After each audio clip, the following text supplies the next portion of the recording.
You're listening to the Fertility Docs Uncensored podcast, featuring insight on all things fertility from some of the top-rated doctors around America. Whether you're struggling to conceive or just planning for your future family, we're here to guide you every step of the way.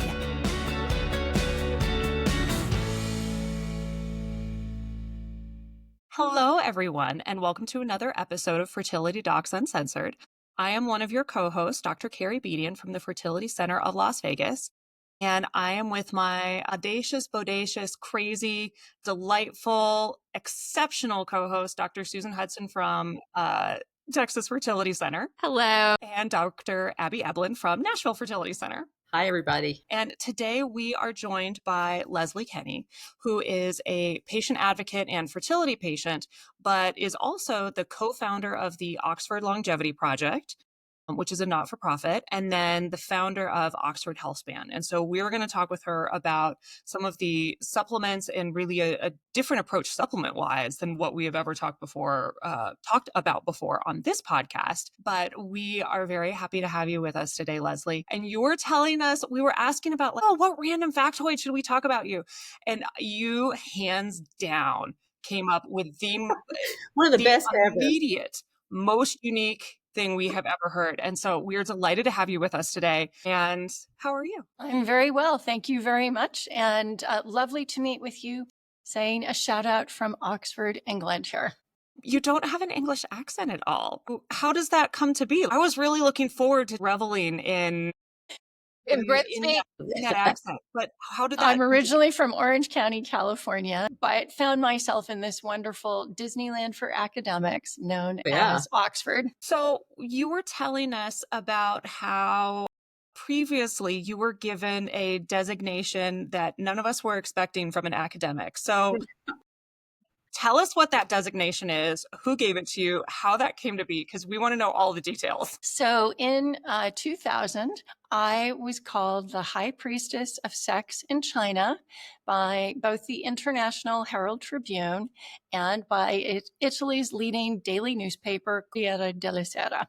And it was because of work I had done in China at the time, which was all around sex education. And I was working with the Chinese government to really get not just safe sex education out to people because nobody's interested in safe sex, but good sex education information. And this was sidebar content to an online matchmaking company that I had at the time. So I was one of the first in Asia to have an online matchmaking company, probably number 1 or 2 into China.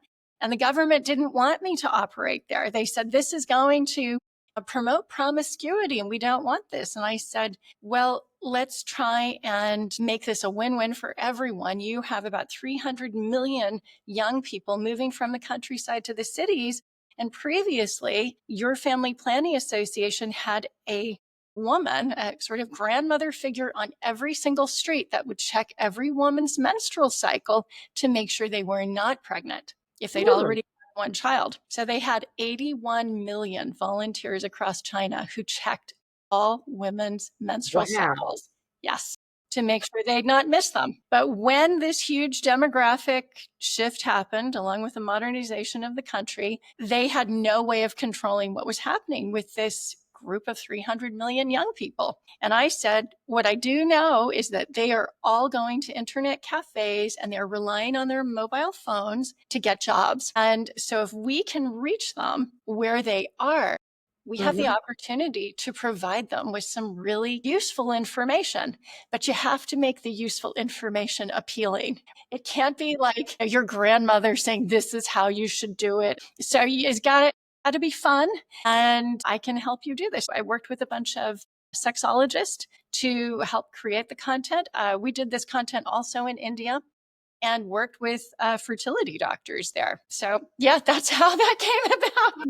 I'm guessing you must be fluent in Chinese or you wouldn't have been able to maneuver through their culture. So my mom is from Taiwan. Okay, but you grew up in the United States, so right? I grew up in the United States. And I can speak very basic Chinese. My Chinese was a lot better then. At the time, they were hungry for this information. That is so amazing. I just wouldn't think China would be hungry for sex education for some reason. I don't know why. Back then, as a country, they eradicated all STDs, Yeah. and which is quite a Yeah. feat when you think about a country of 1 billion people. Yeah. And the this information was covert. And one of the ways young people were learning about it, there were studies done on this in Hong Kong and by sexologists from other countries who come to observe, the young people were getting their information from animal husbandry books. There can be things interesting. made. Yes. So my husband grew up on a farm in Iowa, and most of what he learned about sex was from growing up on the farm in Iowa. So it's not that foreign even in the United States. So he had a primer in it. Well, Yeah. we wanted to demystify it even more. So anyway, that's the unusual thing about me. So I have one last question pertaining to that. Yeah. Is there a line on your CV that says High Priestess of Sex? You know, there isn't. There isn't. I have a clinical associate degree in sexology, and I don't put it on my CV because people get the wrong impression right away, especially if you're a woman. Yeah. And yeah. Absolutely. So I actually don't have it there. But since you asked the question, I thought I'd give a truthful answer. I think there's a That's brilliant. I don't think there's a comparable degree to sexology. I mean, that sounds like an academic degree, right? Is what you're saying, sexology, but I don't know that there's one in this country that's sexology. It was from an institute in San Francisco called the Institute for the Advanced Study of Human Sexuality, and it was started by a Methodist minister in the 1960s because of the sexual revolution that was happening then. You had priests and vicars and men of the cloth who suddenly were faced with parishioners who said, my wife is burning her bra and she doesn't want to, she doesn't want to come to bed. So what can I do? And of course, if you're a priest, this is difficult to talk about because you've no experience of this. But if you're a man of the cloth, and they were almost all men of the cloth, men, not women, they didn't know how to broach this topic and how to do it in a constructive way. So this institute was actually started by religious leaders as a way to help heal their communities, keep marriages together. Yeah. So that's very cool. That's very interesting. All right. So before I fall into the trap of wanting to talk about this the entire rest of the episode,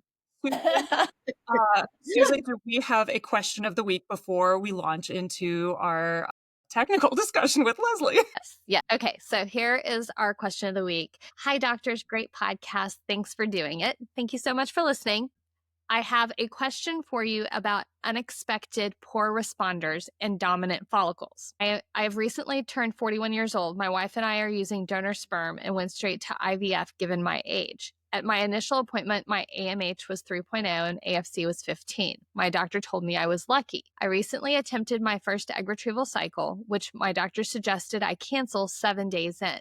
At baseline cycle day 3, I had an AFC of 10, but only 6 follicles ended up growing. Worse, I had a dominant follicle that was huge right from the first monitoring appointment.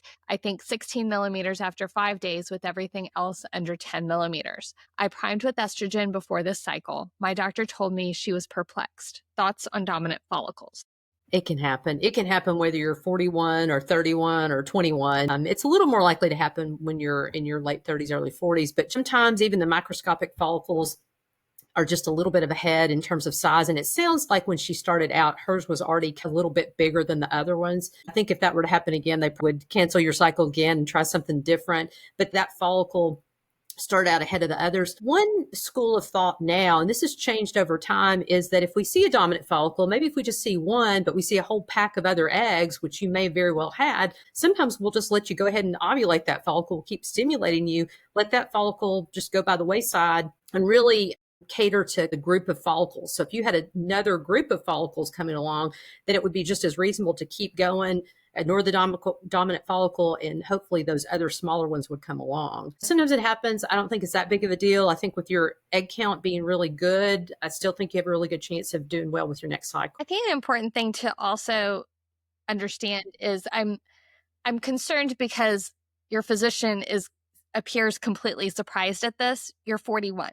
41-year-olds do not play by the same rule book as a 31-year-old. Your ovaries just don't play by the same rule book. That's the reason we watch you more carefully. And we know that more unusual things can happen. I would say a dominant follicle in somebody who's older is something that it's not what I'm aiming for, but I'm not completely surprised when it happens. And really making sure that you fully understand that, yes, your ovarian reserve testing appears reassuring, but age trumps everything. And so that's an important thing to understand. Even if you do end up getting 10, 15 eggs to develop, we're probably not expecting 10 or 15 embryos down the road. We're probably expecting 1 or 2 chromosomally normal embryos. Consider a stronger priming. Estrogen priming cycles can be great, but you've had this happen once, so let's bump it up. Let's add an agonist or antagonist, depending on what makes more sense, and do something that's a little bit stronger, or do a luteal start where you are less worried about that dominant follicle emerging without anybody's permission. And so there are definitely protocols that can help adapt to this and make this less of an issue. Can happen to absolutely anybody. And part of the reason why we'd rather cancel is that generally it makes more sense financially, medically to cancel and then restart than it does to go all the way through. And so I think you guys made the right decision. It's just, how are you going to change it next time and what are you going to adapt and do? Exciting news from Fertility Docs Uncensored. Our long-awaited book, The IVF Blueprint, is now available on Amazon. Go now to pre-order your copy to learn everything you need to know about IVF, egg freezing, and embryo transfer.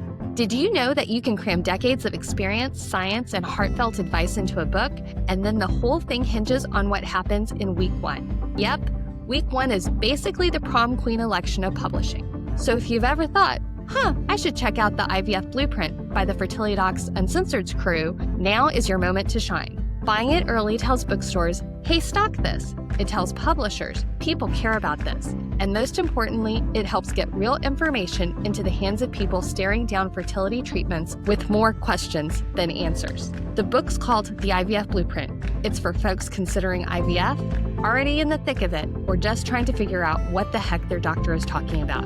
Help us help more people, and maybe confuse a few algorithms while you're at it. All right, so moving on to more technical discussions with Leslie. One of the things that you have really come about and developed is a form of spermidine supplementation, and it's called Primidine. Am I pronouncing that correctly? That's the brand name of it, yes. Only because I knew my mom would never be able to say the word spermidine without either giggling or feeling terrible embarrassment. You are such a good daughter. I am very impressed because I might consider leaving it spermidine just to torture family members. It's probably good that my mother doesn't listen to this podcast terribly often. So spermidine is something that we don't hear about. We're very used to talking about CoQ10 and melatonin and myo-inositol and all these other ones, but tell us about spermidine. What is it and why is it important? All right, spermidine is something that we all produce in our tissues and our gut biome, and we get it in our food daily from plants. And it's so important to the survival of our species that it is in high quantities in semen, hence where the word spermidine comes from. Okay. And it's actually anti-inflammatory. Making sperm is a high reactive oxygen species event, and the anti-inflammatory action of spermidine is present at the time of production of sperm to tamp down the fire there. But it's actually part of carrying DNA to the egg from the male. And it's because DNA wraps itself around the spermidine. Normally it'd be wrapped around a histone bond, but those are very big. And when you think about sperm being a very tiny, it's almost like saying, rather than taking a suitcase with DNA, which would be the histone bond, let's take a little pocketbook or fanny pack with the DNA and let the sperm run with that. And that's what spermidine does. So that's on the male side. On the female side, it's very important for oogenesis or egg production. It's also needed for embryogenesis. I forgot to mention that it also helps the sperm more easily penetrate the egg. And we know that at least in animal studies with what they call elderly mice, basically the same age as your person who asked the question previously, 41, and the age I was when I had my baby, 43, that is elderly in mouse years. And with these older mouse moms, they have higher litter size if you give them spermidine. But it is also given to our babies in breast milk. You might not have heard that there are copious quantities of spermidine and another polyamine. These are classes of compounds derived from amino acids. There are copious quantities of spermidine and spermine in breast milk.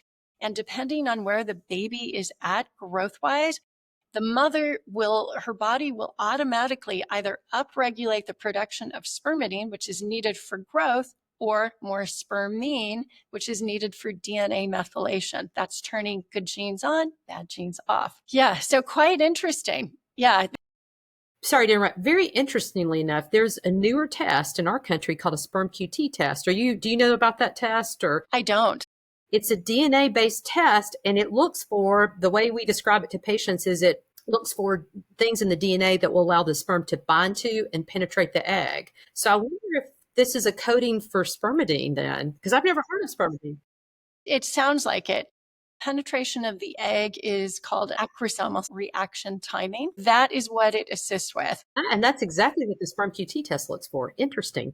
So there you go. So that's one of the things. What's funny about spermidine is that it's literally been lying under noses for centuries, and we've not understood its importance. So the name spermidine was given by Antony van Leeuwenhoek, the 17th century Dutch biologist, right, who discovered how to create basically a fancy microscope. And he was putting things underneath the microscope. He put his own semen under the microscope, and he noticed that there were crystals that developed on the slide of semen. And he didn't know what they were, but he called those spermine. And then a few hundred years later, scientists then saw something else, which was spermidine. But we didn't really understand how potent it was until the 2016 Nobel Prize in Medicine was awarded to a Japanese scientist for his research on something called autophagy, or cell renewal. So auto means self, and phagy means eating. It sounds a little bit like self-cannibalism, but really it's more like cell recycling. So I like to say this is like your cells each having their own personal Marie Kondo, who goes in and says, this is rubbish, and this is going to the charity shop. And she bags everything up for you, and she makes brand new cells, and she gets rid of all the clutter. And spermidine, interestingly, also activates another process called mitophagy, which is improving the mitochondria. Exact same Marie Kondo magic wand approach, but with the mitochondria, which your listeners will remember from high school biology is where the energy comes from, the little energy factories. And of course, you can imagine when you're trying to conceive, this is a high energy event. So you need your mitochondria to be tip top. These are some of the things that spermidine can do. And it's really because of its ability to activate autophagy, or cell renewal. And that's also, by the way, the thing that you get when you fast. So everybody says, oh, fasting's so great. We want the benefits of fasting. Well, the benefit, it's in some cases, it's weight loss, but the cellular benefit is really autophagy. And in order to stay young, obviously, we want our cells to undergo this, and all our tissues and organs are based on the health of these cells. They're the building blocks.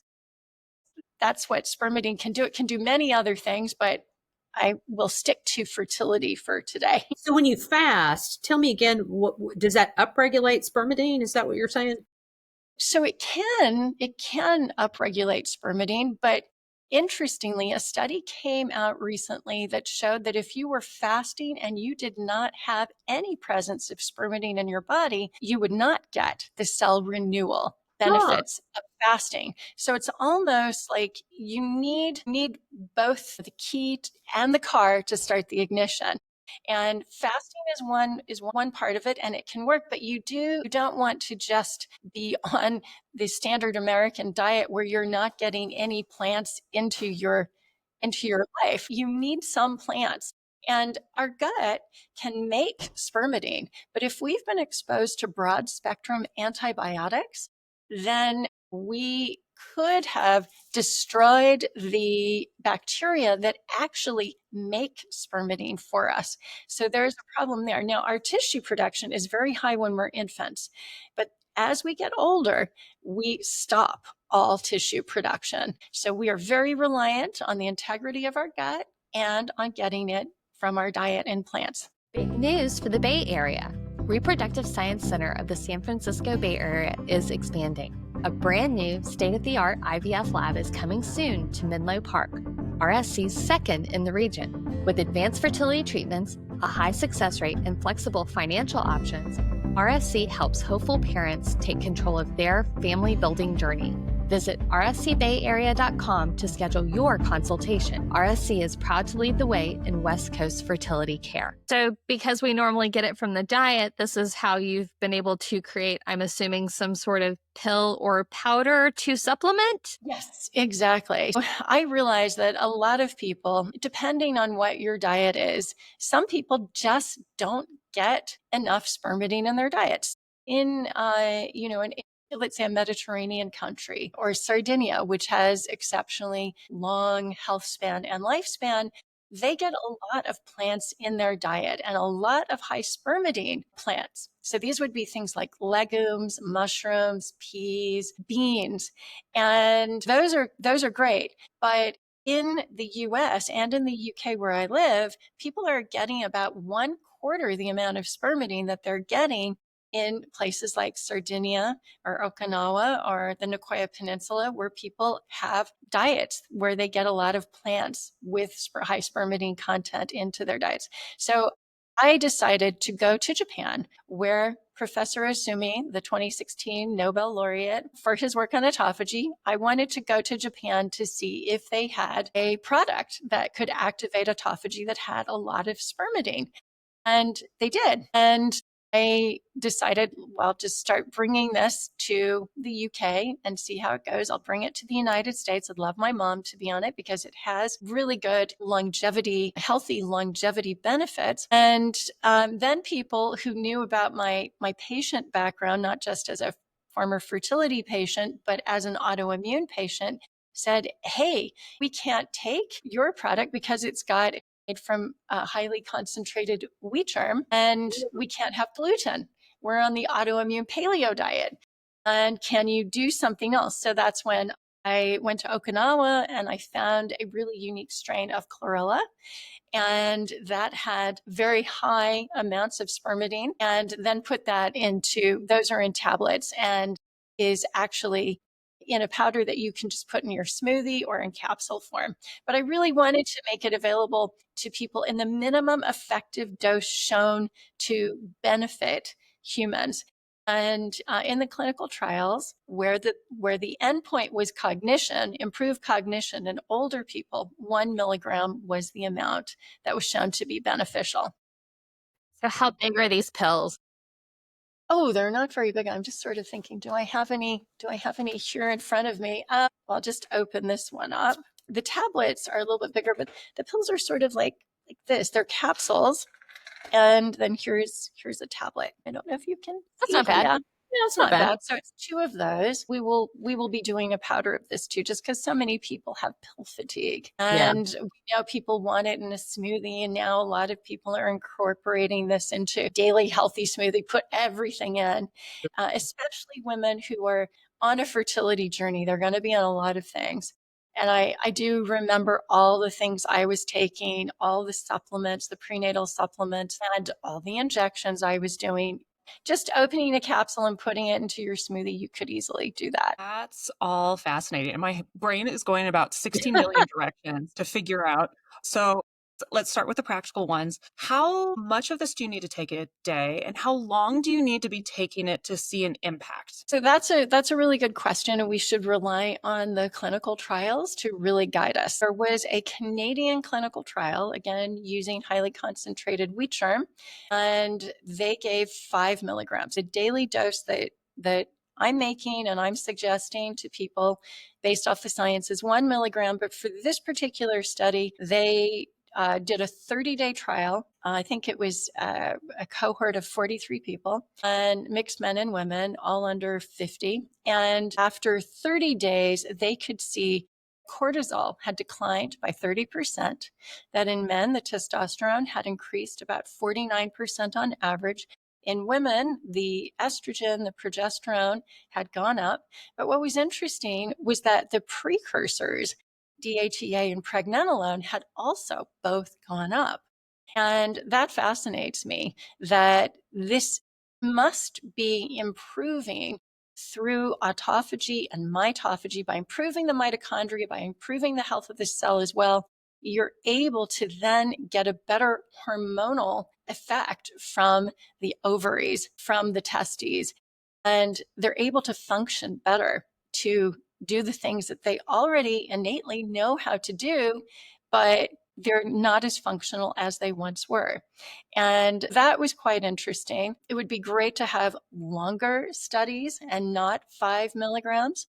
But in Europe, here in Europe, the European Food Safety Authority has said that the maximum daily amount you can take of supplemental food derived, not synthetic, because there are loads of synthetics or products that are hybridized, cut with synthetics. The highest amount you can take is 6 milligrams per day. But I always tell people, please remember to get it in your diet. And the reason why is related to one of the questions one of you asked earlier about the gut biome production. If we're eating legumes or beans and peas and things, there's fiber there that we can't digest, but which the gut biome can. And that improves the overall health of the gut. And the healthier it is, the higher the chance it will be able to manufacture more spermidine for us. And at this point about harnessing the power of our bodies to do the things they already innately know how to do, it's so important that I put a prebiotic fiber in the original Primidine original, just so that we can get in there and help improve the gut biome, feed those friendly bacteria that can make more spermidine for you. Why would we ever want to leave that just lying there? Because the body knows so much. And obviously, we do know a lot about the body, but there's still so many mysteries. And if we can help the body do what it knows, then that's a win. I'm trying to think here in Oxford, we work with two scientists at the University of Oxford, an immunologist, Professor Katja Simon, and a rheumatologist, Associate Professor Gada Al-Saleh. And they have been looking at it more as a way to modulate the immune system. And for me, having been a fertility patient, or being told I was infertile at 39, forced to go the donor egg route, which I was grateful to have that opportunity as a biracial girl. I'm half Chinese, half Caucasian, so not easy to find eggs. But having to be also told I was an autoimmune patient and also infertile, I wished I had this product, because we know from the studies here at the University of Oxford that it can reduce the tumor necrosis factor alpha, the cytokines. These are inflammatory markers, and can bring them back to baseline in a reset way, which is great. And the Oxford research was really with elderly immune cells and bringing them back online again. But there have been multiple other studies on the anti-inflammatory effects. And if there's anyone out there who's listening who happens to have had, the same situation that I did, being a fertility patient, and I mentioned to you, I did 3 IUIs, 5 IVFs last round with donor eggs, and they weren't successful. But that was around the time that I was told I had 3 different autoimmune conditions: lupus, RA, rheumatoid arthritis, and Hashimoto's. Yeah, I wish I could have, had something like this to just bring it back under control. I know you've talked about that there's studies that show some hormonal changes and that type of thing. Are there any studies yet with any pregnancy outcome data? No. And the reason why is, you can imagine that already doing a clinical trial, it's not only expensive, but you're dealing with pregnant women. But we have had clients tell us that they've either regained their cycles in their 50s, or they have fallen pregnant. So last year, we were working with one of the colleges here at Oxford, St. Hilda's, where we were doing a conference, and someone helped us there from their team. And as a thank you, we gave them 3 months supply of the Primidine gluten-free. That's the one I just showed you, the little green tablets. And we checked in with her this year just to say, oh, how's it all going? We're doing this conference again. And she said, it's going great, but I'm 9 months pregnant and she is 47. Wow. And it was completely unexpected, unplanned, and it was her first pregnancy. So is she asking you for child support? I know. At 47, we're so grateful, When I think about it, I was so thrilled to fall pregnant at 43. But as you all know, there are so many different factors to think about when it comes to why someone is not pregnant. And I'm certainly not saying this is the only thing. That would not be true. But it is one of the things that we did not know about before.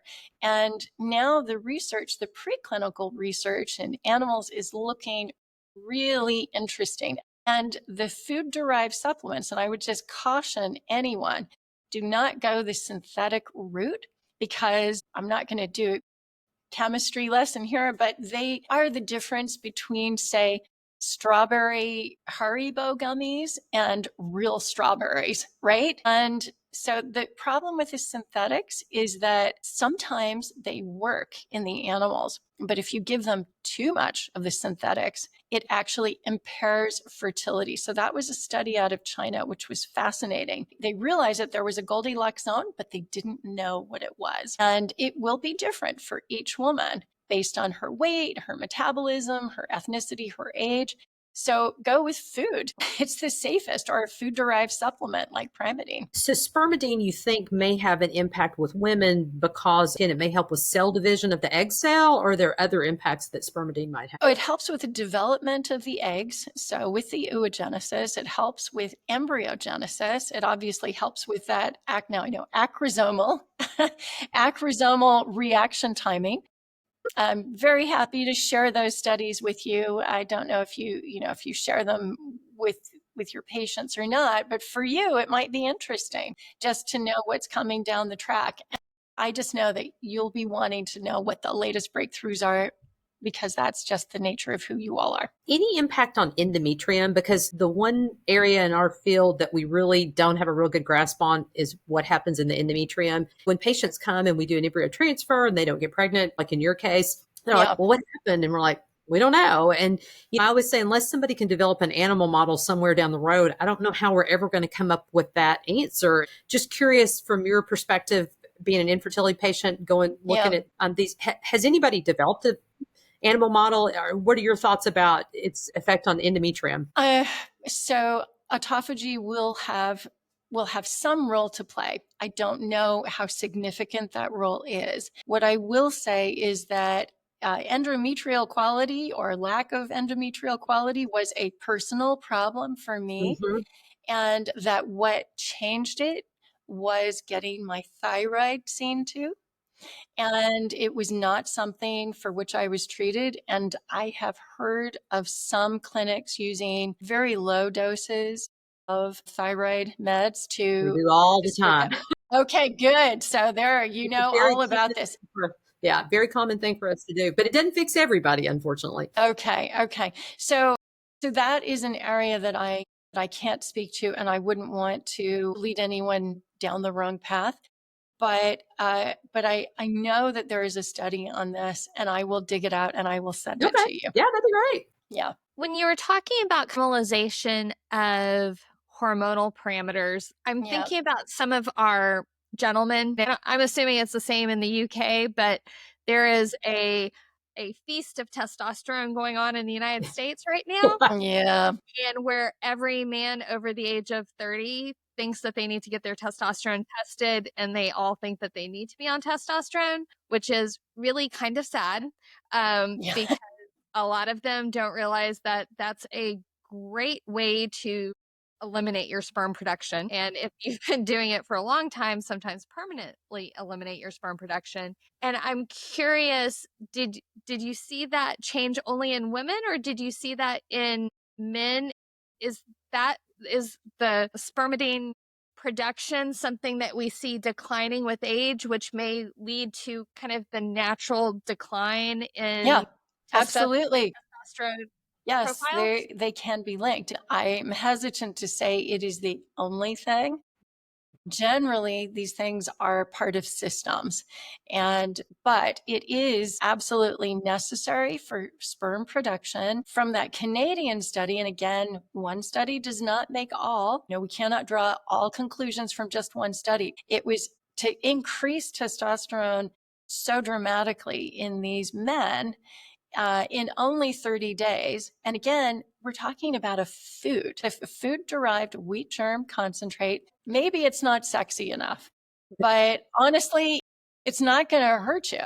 And that would be my first port of call if, I was worried about low testosterone. And as you say, taking the supplemental testosterone has negative side effects. And of course, in young men, if you have too much testosterone, it can lead to all sorts of rage issues. I mean, looking ripped is one thing, but you do want to maintain your fertility. You want to maintain the essence of being a man. And one thing that's interesting about spermidine is its role in the vascular system. Spermidine is made from L-arginine, and then it goes to L-ornithine, and then it takes some S-adenosylmethionine. So that is from what it's made. And people have tried to increase spermidine in the body simply by taking L-arginine, which you all will know has to do with improving blood flow. And the men who have taken our product, one of the things they tell us, interesting, they don't talk about their sperm, but they do talk about the fact that the vascularity improves and that they get better erections, essentially. And they are not always the first people to notice. It's their wives that say, something's different. What's different? And that speaks to its role with vascular health. Interesting. Wow. Oh, this sounds like all of us have a lot more reading to do. Yeah. And any of the studies you have that can send our way, because I am very intrigued by all of this. I want to start diving into this, but we are so appreciative for you coming to talking with us today. And again, for our listeners, this is Leslie Kenny. She is the co-founder of the Oxford Longevity Project, as well as the founder of Oxford Health Span. And we've been talking about spermidine and the specific product Primidine, which is yours, but talking about a lot of the basis behind it in general. And so yeah, any of these studies you send, please send them our way. We're curious. 100%. Yeah. Happy to do so. If someone's interested in purchasing the Primidine, what's the best way to do that? Direct on our website, oxfordhealthspan.com, all one word. And you ship to the United States, right? We take the raw material from Japan, but we manufacture in the United States, and we manufacture in the UK and in Europe and in Canada soon. And we're actually launching in Erewhon markets. I don't know if you know Erewhon, but it's in Los Angeles area markets. Okay. Just launched a couple of weeks ago. Great. That's awesome. Thank you. Thank you so much. We are very appreciative for your expertise, and I'm glad I have a new rabbit hole to jump down next. Excellent. I'm going to help you with that jump. All right. And to our audience, thank you so much for listening. Please subscribe to Apple Podcasts to have your next episode pop up for you automatically. Be sure to subscribe to YouTube. That really helps us spread reliable information and help as many people as possible. And visit fertility.suncensored.com to submit specific questions and sign up for our email list. Keep an eye out for our book, The IVF Blueprint, that's going to be released on September 23rd. Check out Instagram and TikTok for quick hits on fertility tips. As always, this podcast is intended for entertainment and is not a substitute for medical advice from your own physician. Subscribe, sign up for emails, and we'll talk to you soon. Bye.